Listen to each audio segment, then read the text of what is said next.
guys? It's Chase. I'm back. I'm the CEO of A.P.E Inc., A.P.E Defensive Solutions. We're talking about pistol fundamentals today. Well, we've been talking about it the last few episodes. First episode was the mentality of a gunfighter, the mentality of an armed citizen.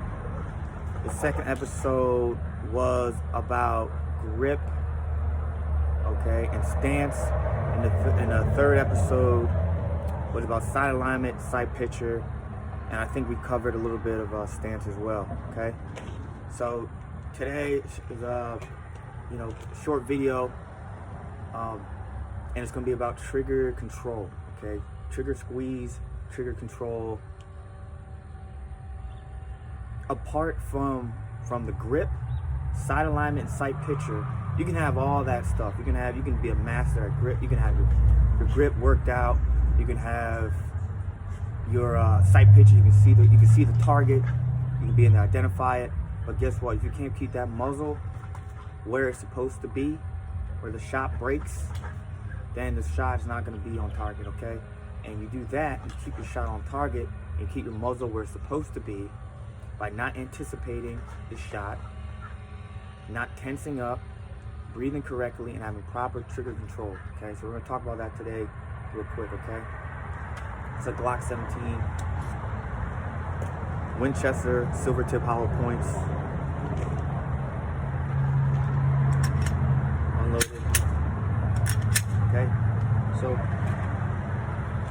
first thing I want to talk about is placement, finger placement on the trigger. Okay, so as you can see, it's a Glock 17. Okay, I am a right-handed shooter. All right, so for example, okay, trigger, just the trigger guard right here, just protect the trigger housing, so you don't just have your finger just floating all over the place. Okay, this is the trigger, obviously. Now, when you put your finger on the trigger, you want your pad of your finger, this part right here, the pad of your finger to be on the trigger. You don't want to knuckle it, right? You don't want it to have too deep on the trigger. You don't want to have it barely touching the trigger. You want to have it right on the pad of the finger. Okay, on the pad of the finger. Now, there's some people who can shoot well knuckled. They can shoot well like this. Okay, they can pretty much have their finger wherever they want. Okay, but for the beginners, the best way to learn is to have your finger, the pad of your finger on the trigger. Okay, not too much knuckle, but enough finger to get a good purchase on it. Okay, so yeah, it's just a pad of the finger. It's a pad of the finger. Okay. Also, we're talking about trigger squeeze, so that's part of trigger control. Finger placement, okay? Finger placement and trigger squeeze. So, trigger squeeze. Remember, nice high grip, karate chop rotate, okay? That's the grip. But, nice trigger squeeze. See, you don't want to jerk the trigger, right? You don't want to jerk it, and you don't want to smash it, jam it, just slap it. You call it slapping the trigger. They call it jerking the trigger. They call all type of stuff.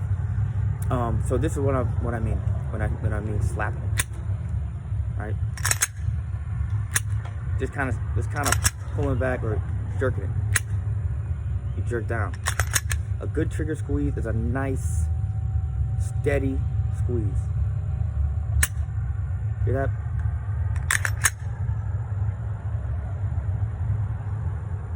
That's the reset, okay? That's how you squeeze the trigger. And it doesn't matter if you're shooting fast or you're shooting slow. When you begin, you want to really focus on that because you want to make sure that you maintain your sight picture, your sight alignment, and you breathe correctly. So you're going to need to pull that trigger nice and slow. You need to pull it nice and slow and straight to the rear.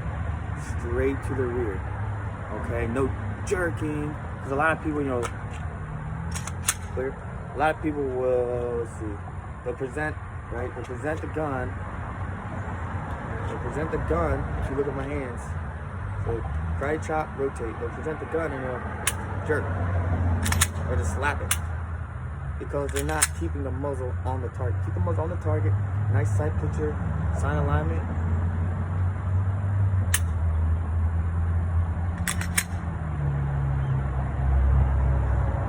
Click. That's the reset. Okay, so that's a quick little introduction on that. Also, dry fire. We can talk about dry fire in a different video, but that's a great way to practice without ammo. And ammo is scarce now, so you really want to, if you can't find ammo, you really want to focus on dry fire practice in your garage, and if your wife or husband allows you, in your bedroom, outside. Like, I have a nice big backyard out here. I can dry fire all day.